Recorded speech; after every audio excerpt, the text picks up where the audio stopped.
Our second speaker this morning is Professor Rob Godby. He's an associate professor of economics and finance in the College of Business at the University of Wyoming, and I'm about to embarrass him by calling him a poster child for the best about the faculty at the University of Wyoming. UW competes for the best faculty, not just regionally, but both nationally and internationally. Rob is Canadian by birth, upbringing, and education, ultimately earning his PhD from McMaster University in Hamilton, Ontario. Rob came to UW in 1997 and immediately got involved.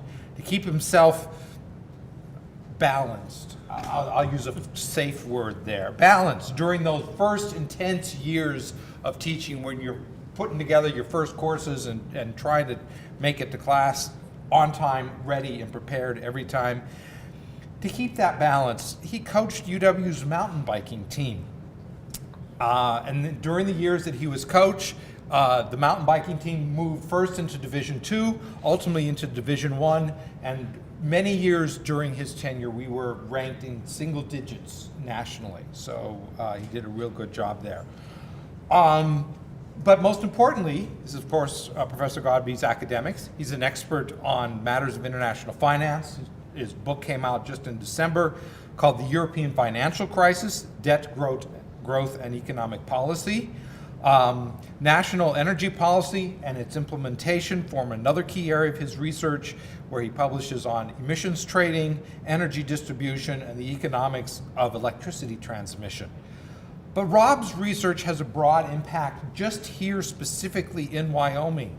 For nearly 10 years, he has provided annual analytic reports that on wage and price determination here in the state. He's studied price level determination for the state legislature.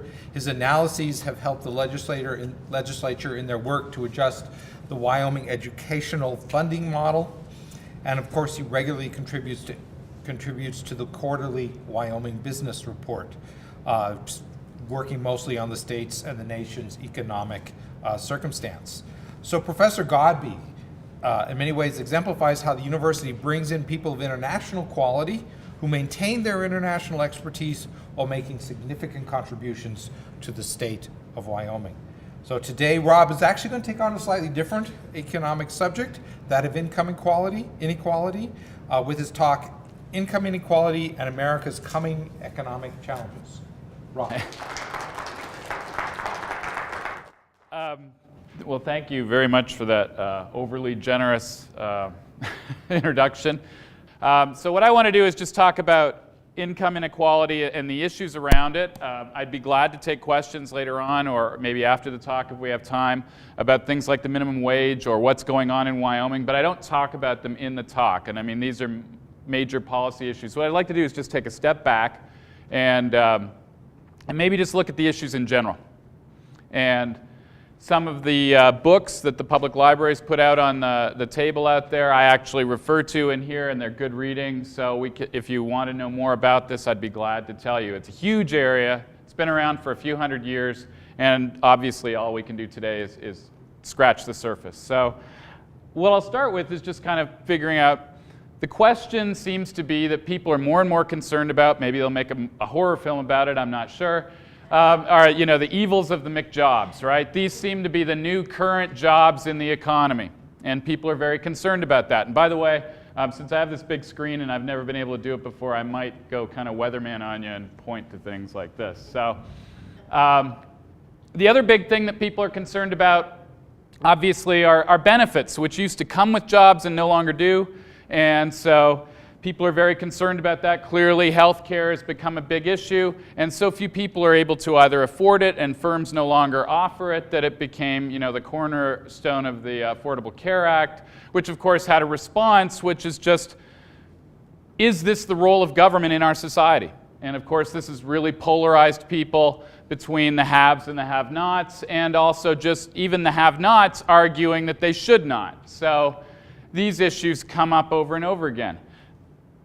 Our new kind of corporate cornerstones are not companies like General Electric or GM that, quote, built America anymore. the big companies on the move are more like Walmart, and we become a little bit concerned sometimes, or at least you hear people being concerned about this. Is this a form of corporate welfare, that they no longer pay the way the former firms did, and they no longer offer the benefits? And in fact, if you look at Walmart, their expectation is that some of their employees will actually use federal programs for the benefits that they don't offer. And is that appropriate? Clearly, income disparities are disturbing, and we see these more and more often on the street. And so it's in front of us, and some people would feel like this is different. They didn't used to see this so obviously in the past. But despite that, we all feel like we're being challenged. And so, again, price is everything, and especially when we feel like our incomes aren't rising, we begin to look, or the competition for low prices becomes more and more intense, which may drive this whole dynamic of lower wages, lower benefits, lower prices, and should the government do something about it? And obviously, when all that disappointment and despair wells up, we can have situations like this. And this is a scene in Atlanta, actually. So the question kind of is, what is this? And is this a feeling that society isn't really working for us? And this is kind of the left and the right, although as I look at it now, I should have put the Tea Party over here and the Occupy over there. But the point is that if you were to go on Google and Google up, say, Occupy Wall Street rant, you will get a young guy who goes on, and in the middle of a park near Wall Street.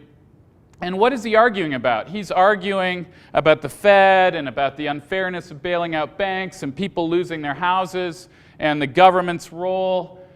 If you Google Tea Party rant, you'll typically come up with Rick Santelli, a CNBC correspondent, I guess you'd call him, who famously had this long rant on the Chicago Mercantile floor, which some people argue was the beginning of the Tea Party movement, because he actually called for a Tea Party. And they're both arguing about exactly the same thing. In fact, in the Occupy Wall Street rant, he's actually arguing you should vote for Ron Paul, which is also what they're arguing you should do, some of them anyway.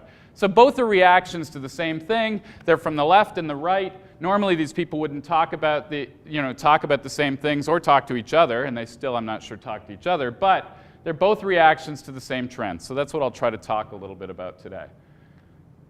First of all, if we're worried that society's not providing for us, then we probably have to think about what are our expectations and where did they come from. And so you could think that maybe our expectation isn't that it's just enough that the economy keeps growing and that the pie keeps getting larger, and therefore the average slice of the pie gets larger. What we really want to be sure is that some people don't get too small a slice, or that their slice is shrinking. So prosperity and growth, famously JFK has said, he said this a number of times, that the rising tide should lift all boats. Often that quote is attributed to JFK, but like many JFK quotes, it's actually Ted Sorensen, his speechwriter, who made up a lot of those, who claims that he got it from a little community bank in New England. But anyway, the point is that that's what we really expect. And for a number of years, the economy did grow, it did float all boats, and our expectation became that that's what should happen. And now it seems like that's breaking down. And so for the first time in a long while, we're talking about it. So where did our expectations come from in a little more detail? This is 110 years of income outcomes. I told you I have a lot of these pipes and tubes charts. The little pink, or I guess purple bands here, those are recessions. So this is 120 years starting in 1900. Over here is real GDP per person. So that's just the economic measure of its average income. If you took the total amount of production in the US economy, divided by the number of people, that's the average income, and it's adjusted for inflation, measured in 2005 dollars. So the spending power a dollar had in 2005. If you go back to 1900, in today's dollars approximately, the average income was about $6,000 a year. That's what their material well-being was. If you look at 110 years later, we've had 10 times growth. Now the average income is approaching $50,000. It leveled out a little bit over the last recession, but is picking back up again. if we look at what happened for the first 40 years of the 1900s, we get extreme variability. And obviously the most volatile time was the Great Depression, where in fact we lost 30 years of growth over a 4-year period, and then the economy had to start again, and then this giant jump upwards is World War II, where basically the economy has to basically marshal all of its forces or it won't exist, and so that's why we get this extreme growth. And so then we go back to normal. And then we have this very smooth upward trend that goes on from about 1945 through to about the late 1990s. And this defined our expectations. This was the rising tide. It floated all boats. And so this is what we've come to expect. So it's important to recognize, though, that capitalism doesn't make things fair, or fair in the sense of equal. Right? That's inherent to capitalism. It's the way a competitive economy works. There will be, by definition, some losers. So we have to think about, well, what does society then expect? And we can say that societies have a sense of fairness, and so we will organize our society with policy or whatever so that we achieve some goal that manages this capitalist competitiveness for an outcome that is in some ways fair as judged by society. So in the United States, what I might call the American consensus, it's supposed to be an equality of opportunity. That while we might all start at different points, we all have an equal chance to get to the White House. And the current president, President Obama, talks about that all the time. You know, single parent kid, a minority, makes it to the White House. That's the most extreme success story you could have. Again, it's supposed to be meritocracy. So this is what we might call the American consensus. Europe, maybe as a reaction to a history of a class structure, has potentially focused on maybe more of an equality of outcomes, so shaving more off the top to give to the bottom to bring everybody towards the middle. If you think that sounds a lot like socialism, if I were to say that to a German right now, they'd be horrified. No, it's equality of opportunity, so I'll just say, okay, it's just France. But anyway, but the bottom line is that, you know, we do have this sense of equality, but capitalism won't be fair necessarily, at least fair in some people's eyes. Now, before we go any further, I'm going to talk about numbers. I'm going to use a little bit of data, so I better start by saying I'm going to measure income inequality different ways at different times. So the most common way you hear is a certain percentage of households in the country have a certain amount of the total income in a country. So for example, I might say the top 1% of households, or the top 1% in income of households account for 20% of the total income generated. And you might measure that income before taxes, after taxes, or you might even measure their wealth instead of taxes. So you get a lot of measures that way. The two I'll focus on in different charts will be before and after tax. It doesn't really matter how you measure them. It's just if you ever read anything, be very careful to look at how they're measuring it. Is this before, after? Are they comparing apples to apples, apples to oranges? Now, economists will look at a society in general, and they'll talk about something else called the Gini coefficient, which I could show you how it's calculated. It's kind of boring. But the bottom line is that 0 would be an economy with perfect equality, so everybody earns exactly the same amount. 0 would be perfect inequality, which is to say only one person in the economy gets everything and everybody else gets nothing. And clearly we're somewhere in between usually. And so the Gini coefficient will be between 0 and 1, and a typical American measure right now will be about 0.4. So, and what I'll talk about is how that Gini number has changed over time. But just to keep in mind, 0 is really good, 1 is like horrible. And the highest numbers we usually get anywhere are about 0.7. So that's a good thing. All right, so that's how we're going to measure it. Maybe inequality is good. And so this is how capitalism works, right? This is supposed to be how it works. You need to create incentives to work hard. That's what makes us efficient. If you work harder, you get more. That's the first part, right? So nobody seems to have a problem with that. In fact, that's the the opportunity that presents itself. So by definition, though, that could lead to inequality. Those who choose not to work hard shouldn't get as much, according to that system. There also needs to be a reward for risk-taking.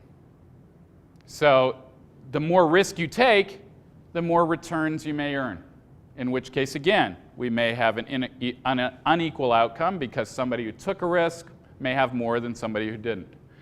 And then finally, we also need some people with money to create the savings to create the funds for investment in these new technologies that are developed, or these chances that are taken when people take risks. So typically a small entrepreneur, a tech company, has a new idea. They need to find an investor, aka the rich person, who funds them, and that's how those new technologies take off. That's been basically the business model of Silicon Valley. So those are the good things. So we do need income inequality for these three things, or at least this isn't so bad. It works for us. But then there are some costs that people complain about. First of all, obviously if you have too many poor people, then who's going to buy the stuff? And then why do you need the jobs? And so on. So you need people having enough income to support the economy itself. Secondly, if they're too poor, they actually are a drain on the economy, because if you have public systems, so for example, your wages are too low, then we're going to have public benefits for them, which costs the rest of the taxpayers. So again, this is a drain on the economy. Either it doesn't generate the activity or it drains something from it. Secondly, you need to be able to access education. So you need to have the wealth to take the time to become educated. If you can't do that, then maybe we're not using people to their potential. Those are the first two problems from an economic perspective. The second is obviously these more emotional ones.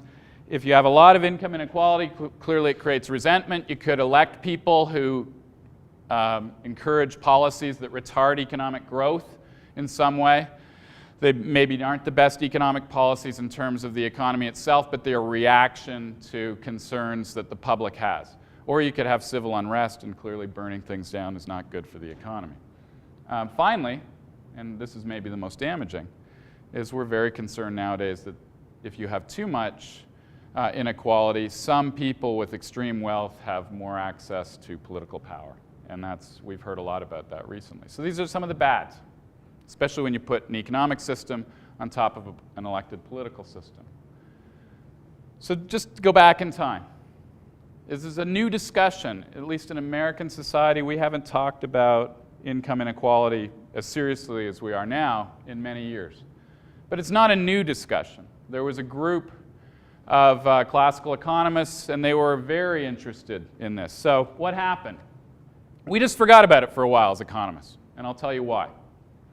So these classical economists, the people like Adam Smith, supposedly the founder of economics, David Ricardo, Malthus, all what are called the classical economists, and including this guy, who doesn't usually look as cheerful. Apparently Karl Marx was far less cheerful than that, but I just thought it was a funny picture, so I'd get it. That's Karl Marx in his rapper days. Karl Marx argued famously that this would actually be the downfall of capitalism, right? That the concentration of income in very few hands would lead to that resentment, lead to an overthrow. And this is, the Marxist dialectic that it came to be called, and it's used in everything from literature through to economics. You get this trend and suddenly a conflict and a new outcome. And so Karl Marx is writing in the Industrial Revolution. The Communist Manifesto comes out in 1848. He writes with Frederick Engels.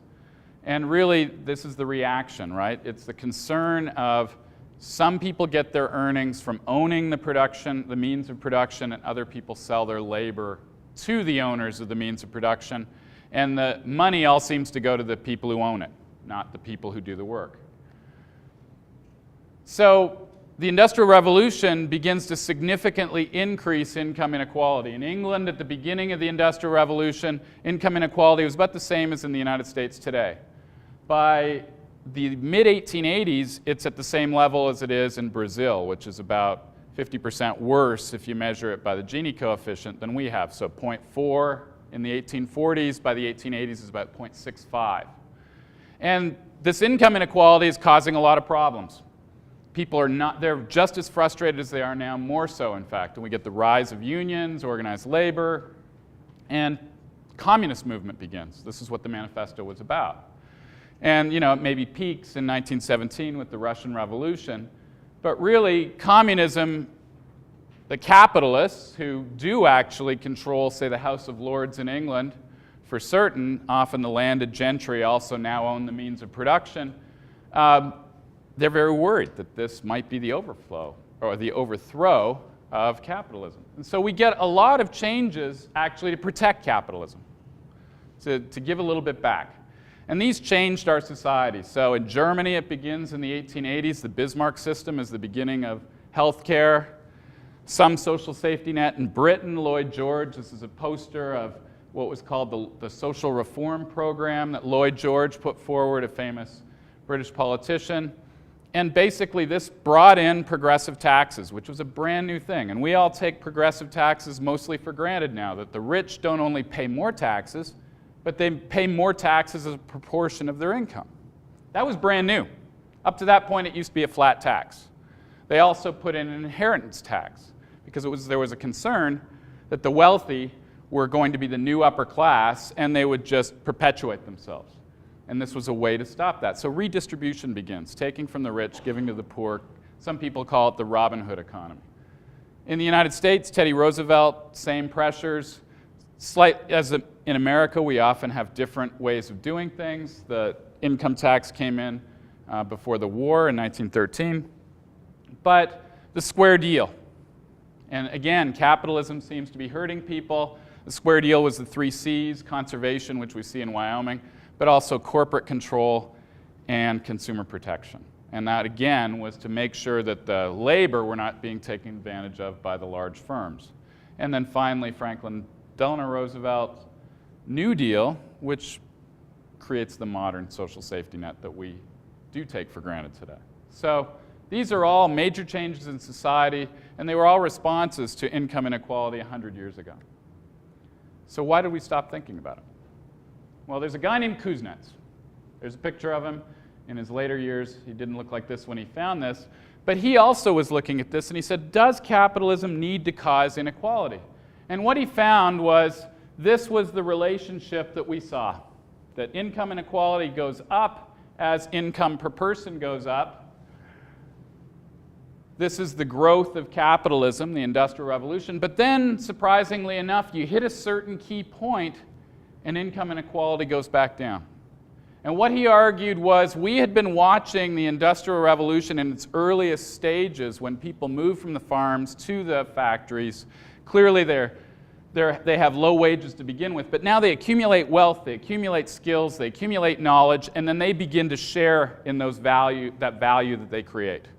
And so it goes back down. And he argued, and the data showed pretty conclusively up to the time that he looked at it, which was in the 1950s and 60s, that in fact we were actually going down this curve.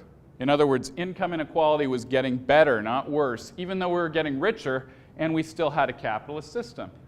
And so the outcome of this is to say, well, we don't really need to worry about that. What we didn't realize was this feedback effect is as the labor gets more wealthy, this will undermine the inequality that they were worried about. So boom, not officially a problem anymore. So now economists can go on and worry about important things like economic growth in the long term and business cycles, and we just didn't worry about this because it seemed like it didn't matter theoretically. And then if we look at the data from the 1950s to the 1970s, it did get better. As we got wealthier, and that's that nice smooth trend I showed you. The US Gini coefficient falls as low as 0.3 in the 1970s. Sweden hits like kind of the developed world low of 0.2, which is really, really low. Looks like things are good. So it doesn't look like there's a problem. But then in the 1980s, something changed, or it may be the late 70s. We're not really sure what or why or what the culprit is, but we have lots of possible suspects.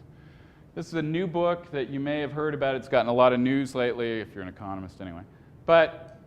And it was just translated into English from French. It came out in French a month and a half ago. Thomas Piketty is a really famous researcher in this area. Some people are claiming that this will revolutionize the study of economics, or at least a perspective. I've not read the book because it only was released in English last week, and if you go on Amazon, it's sold out. But anyway, I will read it, I promise. But I have actually read excerpts from it and papers that he's written, so I've got a good idea of what's going to be there. The point is that we're back looking at this. But we're looking at it in the 2010s, or the late 2000s, because in the 1980s, when this trend began, it took a while to realize the trend actually was a trend and that something had changed maybe. First, maybe it's just an aberration, because we do get bounces around. This is the first time in decades that we've actually talked about this. So one of the questions might be, what's changed? What's different from Kuznets' time? Was the work actually flawed? Was he looking at a different set of data? Has the economy changed? Those are sorts of the questions that we have. You know, the icon of the modern economy is the smartphone, the iPhone. And it's used here as just kind of a symbol of what maybe has happened and how that's affected our society. So let's just figure out how bad this is and what it looked like. So this is just the growth rate of income, or how it's grown over time, starting at the end of World War II and going up to 2012. I don't have the 2013 numbers on here. This actually comes from the Center for Budget and Policy, Public Policy Perspectives. CBPP.org, I think, is the place, and you can get a lot of reports from them, so I'm going to steal their charts today. So what you can see here is no matter what group you're in, for the first 30 years after the war, incomes grow at approximately the same rate. And this is centered, so 100 is 1973. After about 1980, you can see what happens. The bundle comes apart. And so what we have is the median income of the median household is, so that income of the median household, that is the one right in the middle, basically flattens out. And 30 years after this trend broke apart, we can see that income has grown somewhere between 10 and 20%. This is a little bit down from the recent recession, but it's a cycle. If you look at the bottom 20%, you can see that their income has not grown at all, adjusted for inflation in that time. Prior to this, everybody's income was growing at the same rate. Well, you can see it's the top group, the top 5%. They were growing pretty steadily, but even they've had a problem. Starting in the mid-90s, that second wave of high-skilled workers begins to get hurt by the same thing. So this is, truly an issue to economists. So we have to kind of think about what's going on here. First of all, how would you deal with your wages stagnating, but you don't really know this is going on? Your expectations stay the same, and this might explain some of the trends that maybe we've even seen in horror films, right? So the first one is, what do? You work more hours. Well, that's horrifying enough, but there's only so many hours in the day. But what's the next one? TV programs nowadays have two working parents, not one at home and one at work. This may have been a response to this wage stagnation. And finally, even that doesn't keep your living standards rising the way you expect. We began borrowing more. And we see a large increase in consumer debt, and that certainly was not coincidentally related to the financial crisis. And then the financial crisis made things even worse. So there's a knock-on effect there. So this is how we deal with wage stagnation, at least for the majority of households in society. The second thing we can look at is, let's break down what's happened since 1980 in a little more detail. The blue lines, the light blue line, is the majority of people, the middle 60%, so the households from 20 to 80. The dark blue line is the bottom 20%, and they basically move in tandem. So this is after-tax income, where the previous one was before tax. So you wouldn't want to put them on the same graph, but they represent the same thing. A lack of growth, it's just the numbers will be different because of how taxes work. But in this period, incomes have grown for the first 80% of households by about 50% over 30 years, which is a really terrible growth rate of about 1%. About half to 1.5% below what we came to expect in the post-war period. But even the next 19%, up to the 99th percentile, have only been growing at about 1.5%. They've only seen their incomes grow by 65% over that time, which you might think is great, but 30 years is a long period. We were used to our incomes doubling in that time and more. The top 1%, this is where the Occupy, we are the 99% comes from, the top 1% have seen their incomes grow by 200%. So in other words, in that 30-year period, they now have triple the income they had to start, because it's an increase. Now, they're much more volatile because they have a lot more money in the stock market, so they're much more susceptible to those changes, whereas the others don't. But the bottom line is, even at the bottom of the cycle here, they're far better off. So it's really the top 1%. So we already saw the 5% have leveled off. The top 1% are still seeing growth. Here's the top 1%, the top 0.5%.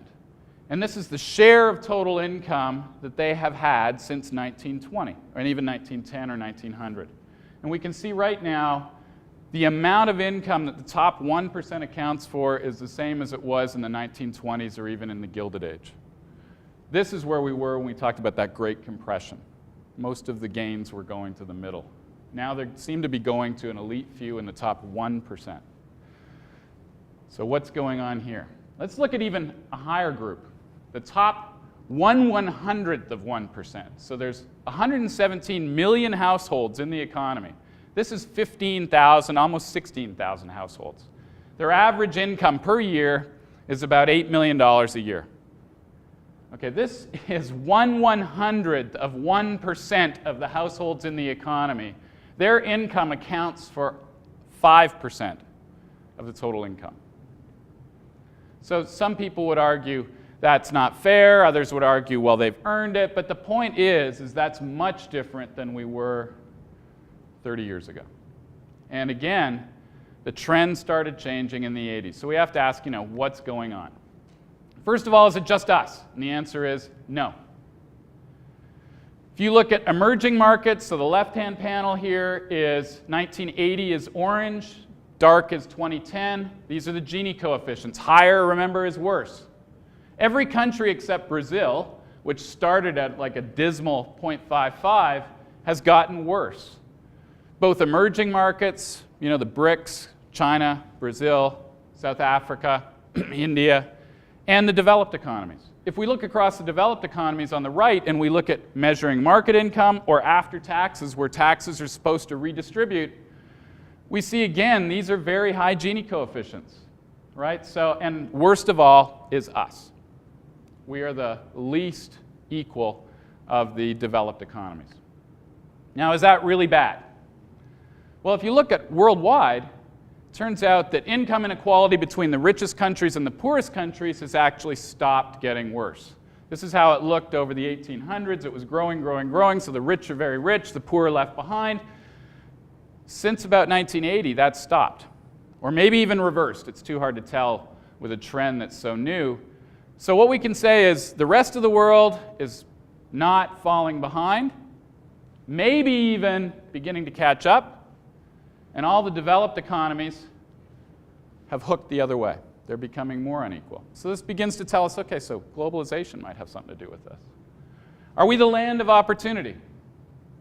If we ever were, we aren't now, at least not as opportune as some other places. So what this is, it's a busy graph, I know, so I'll quickly go through it. Income inequality on the bottom, worse over here, better over here. There's the United States right in the center. You can see we've already seen we're worse than most developed economies. This is a measure of how likely it is you will go up in income status based on whether your parents were wealthy or had high incomes. And so the higher the number, the less opportunity there is, because it means the more you have to be rich to become rich. So down here is good. This means that it doesn't really matter if you're wealthy to be wealthy or to become a higher income cohort. So your parents might earn in like the second 20%, so 20 to 40, and you might move up to 60 to 80. And you don't have to be wealthy to do that in these countries. You do over here. What do we see is the difference between these groups and these groups is their income inequality. And the United States does not perform very well. We like to say that the United States is the place where people really do have an opportunity to move up. Turns out, almost every other developed economy, you're more likely to move up without being in a high-income household than in the United States. So this is what we call the Great Gatsby curve, because it supposedly reflects the problems we had in the 1920s, and they're back. So what could have caused this? Well, we can go back to 1980. What really changed? Thatcher Reagan era, so we could blame it on a major change in policy. So what did they stand for? Deregulation, reduced taxation, so the story goes higher paying sectors, grow in size. They raise the gains at the top. They reduce the taxes on the top. So we're undoing the redistribution that was done 100 years or 80 years before. Unions begin to become less powerful. First possible. Obviously, this has changed. That would only explain what goes on within the UK or the United States. But what about the rest of the world? Clearly, globalization looks like it's playing a role. It must be. We've seen it going on, right? So first competition for low-wage workers, and now what you saw, the high-wage workers are being affected as the supply chains move. Movies again. Here's that evil technology that shows up, and this may actually be really going on, although they're not taking over the world yet.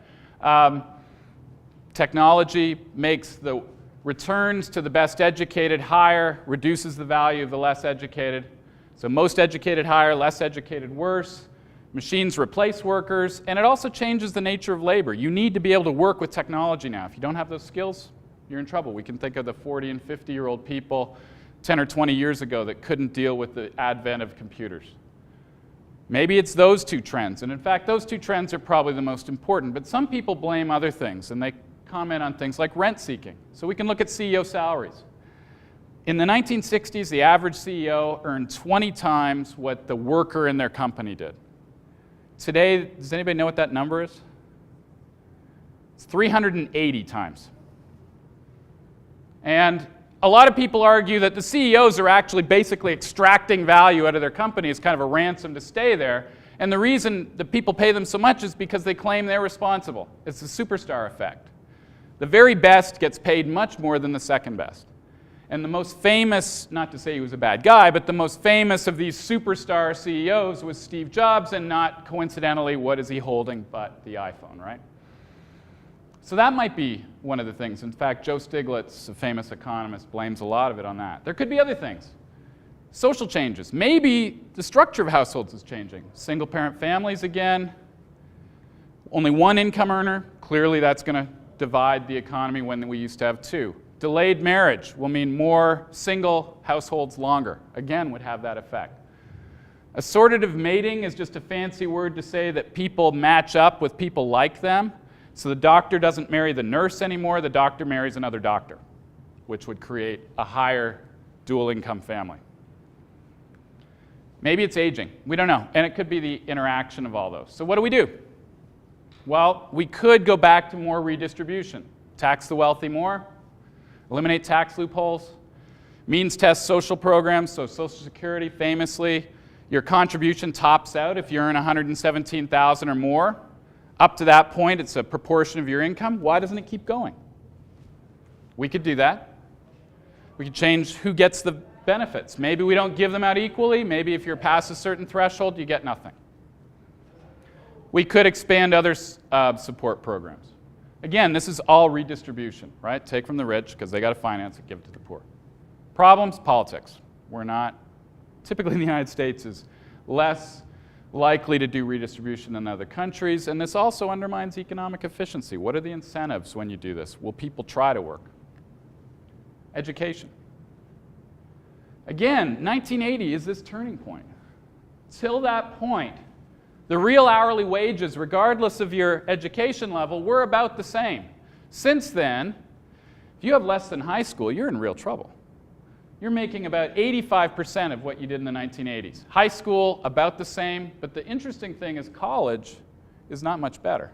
You need to have a 4-year degree, or better.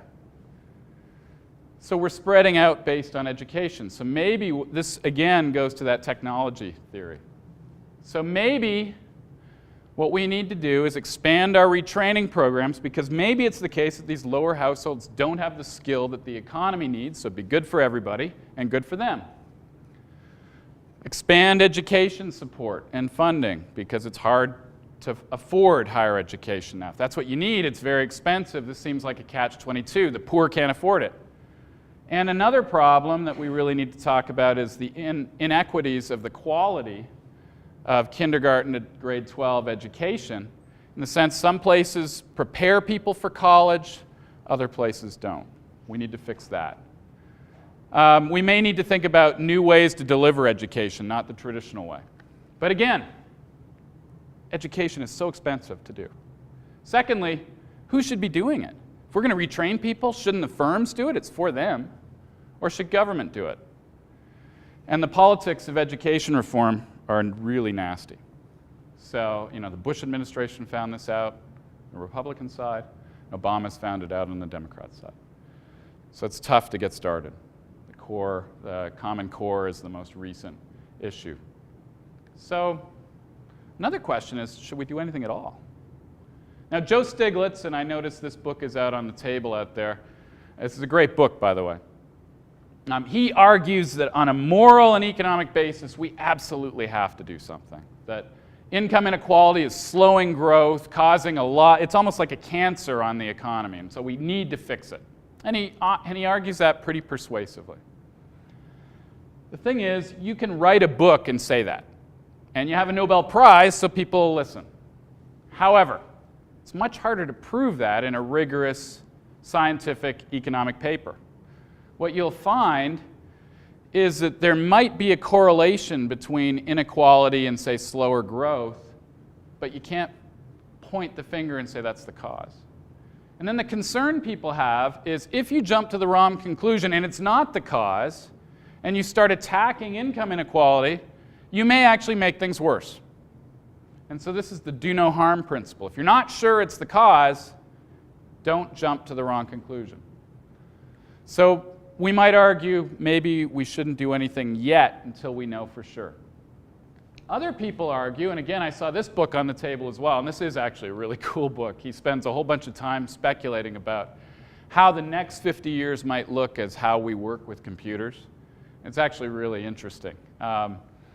But he would argue that really what we need to do is just work with it. And he is obviously, he admittedly is a libertarian economist, so he's not for more government policy. But he doesn't really hammer you over the head with that. He just says, look, this is how the economy works. This is what it's going to be in the future. You can't just swim against the current perpetually. You need to go with it. And so let's accept the fact that in the future, we're going to value traits and skills that not everyone has. And this is going to cause a divergence. And that's just the nature of the economy. And the other thing is, what you need to do to get on top of things, maybe not everybody's willing to do. That's their choice. And so he argues incentives matter. And trying to curb outcomes without thinking about that could be worse as well. So these are two arguments. Well, one, he obviously argues we don't need to do anything. We just should be aware of what's going to happen. Stiglitz argues the opposite. Like I said, maybe, maybe not, but as scientists, if economists are scientists, and a lot of people would argue we aren't, but what do you do? We're not sure yet. So what we can say is what's going to happen in the future. Some trends that we can probably count on. First, that is not going away. There's no way to stop it. We stop it at our own peril. We know that Walmart has lowered prices. It's made us happier. We don't want to get rid of that. It wouldn't fix things. In the 1930s, we had an experiment where we cut off trade. It only made things worse. So that's not going away. Neither is the technology. We do have to recognize that technology is going to change the way we work and who is valued and what is valued in society. It's also going to transform society. The third thing is this stagnation. Unless we do something completely different, this trend is now not going to, it's not likely it's going to go, oh, that was just a holiday, we're back on track going up. So this is just, again, another graph saying this is the country's productivity, these are wages. So in other words, you used to be paid based on your productivity. Now it seems to be the case that the labor just gets paid something constant, and productivity goes up and the gains then go to the capital owners, who are the 1%. Now this is something that people haven't talked about. I know this is a busy chart, but we're almost done. The bottom here is number of months. This is an employment reduction. What these are pictures of all of the recessions since World War II. This is the current one. This is why we call it the Great Recession. It's by far the worst. We've had the biggest employment drop, and it's been by far the longest to get back where we started. So this is the beginning of a recession, the employment drops, and how long it takes to get back. We're 6 years into this, and we are not at the level of jobs we had in 2007, nationally. Now the weird thing is, this is the 2000 recession. We didn't lose nearly as many jobs as past recessions, and this thing was the second longest. And by most economist standards, that was the weakest recession in terms of economic output loss that we've ever seen since World War II. This is 1990. Everything prior to that is in the 80s or the 70s, that magic date. Look what used to happen. We used to lose employment, V-shaped, right back up again. Now, you get to the bottom, and the unemployment lingers. And it lingers a long time. What's going on? This looks to be economic restructuring. The economy faces new changes, globalization, technology. They have to restructure how they do things. But when you're in a boom, you don't restructure. The pressure is not there. When you have to restructure is in a recession. So what used to happen is GM goes into recession, you lose your job, now they need to come back out of recession, you get your job. Now you lose your job, it's gone. Because the economy's restructured, you've been replaced by a machine, it's been sent overseas, and you eventually find another job somewhere else, probably lower paying. So these jobless recoveries are the nature of restructuring in the economy. This is where it gets done. So what do? Takeaway first is people's prosperity in the future is going to depend on whether you can compete with international labor, which we're not used to in the United States, and with technology. And this means actually making the most of technology, because that's our advantage. And it also means that you're going to have to commit to learning, to changes, and to flexibility, because we're going to have a dynamic economy that is much different than that, Leave It to Beaver economy that occurred from 1950 to about 1970, or the Brady Bunch, or whatever you want to think of. So, what can we do to cope? First of all, if you're going to be successful in the future, you have to stay current. So this means that, things like this are going to have to go on a regular basis, but people can't just turn off the minute they get their degree or they master a skill. That can't be the last skill they master. You're going to have to continue to learn and continue to learn the new technology, because technology is only going to change faster and faster. Not only do you have to learn the technology, you have to learn how to play with it. You do not want to be on the other side where you're working against it, because then you will be replaced. And the idea here is that it's just going to be a more competitive world. So you're going to have to be more competitive, you being all of us. And we used to say that was true for states and countries, and now we have to say that is absolutely the case for individuals. So that's my dismal science lesson. So instead of saying thank you, I'll probably just say good luck. There's my contact information if you want to get a hold of me. And I guess if there's any time, we're close to the end, and I know they want to get on track, I'll let Paul decide whether we can have questions. I think we have a few minutes. Yeah. Well, I'm intrigued by a picture of globalization in Walmart, because I'm sort of an anti-Walmart person. Could one of our problems be, instead of trying to compete with a bunch of cheap mass-produced items, that we don't compete that way, and we go back to better quality, more durable goods instead of the throwaway? We don't produce cheap stuff here anymore. I mean, there is very little cheap stuff, things like combs, keychains, all that kind of stuff that used to be made in the United States. It's not made, very seldom is it made here anymore. But I think what you're saying is, maybe we should be a little more like Germany. And to maybe combine her comment with yours, one way forward that people are looking at is Germany is very effective in trying to do high-value manufacturing. And they try to create a workforce that's trained for that. You go into apprenticeship almost out of high school, and it's part of your college education. Now, you can track, and this is a weird thing. In education in the 1980s, we stopped tracking people. We said, we can't take away that opportunity. We used to put people into the 4-year and the 5-year degree programs, depending on where you were, or high school programs. Germany never did. And they have a very highly trained workforce. And they have a very narrow income gap between the top and the bottom. And they've been able to maintain their manufacturing base despite the fact that the average German worker is paid a really high wage. They work with the technology, not against it. So the answer to your question, I'm not sure. I mean, if you're talking about preferences on the other side, and maybe we just have to stop buying the throwaway stuff, yeah, maybe. But who would that help? It used to be every town had a place, Right.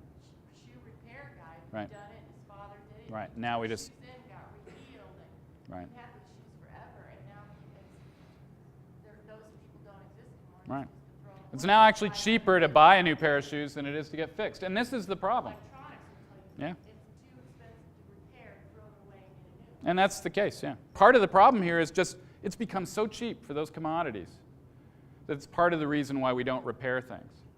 Is because it's just cheaper. Now, is that a waste of resources? Probably. Are there ways to fix that? Tax things, maybe. But again, who would be made worse off? Probably the consumer, because you'd pay higher prices. And if your wages are stagnant, that's not going to fit. It's not going to get you more jobs because the shoemaker is probably not going to earn a high income.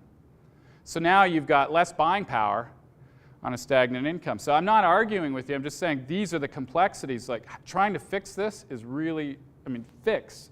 Some people, like I said, Tyler Cohen would argue you can't fix it. You just have to, you can't fight the market. When prices go down, people buy more. And should and what they do are two different things. And so you may choose on your preferences to buy the quality things and fix them. But you can't blame people for trying to stretch their dollar a little farther and buying the low-quality shoes, and they recognize their low quality, and they recognize they might go through 3 or 4 pairs, but hey, fashions change, their kids' shoe size, if you've got kids anyway, they're going to grow out of them. So why not buy the cheapest pair of shoes, and so on, and so on, and so on. And I hear what you're saying, and the problem is the answer's hard. Do you think that there's any merit to the idea that this globalization, corporations such as Walmart actually tend to perpetuate poverty statuses? Maybe at lunch we could talk about minimum wages, which affect a very small portion, which is why changing the minimum wage won't solve this.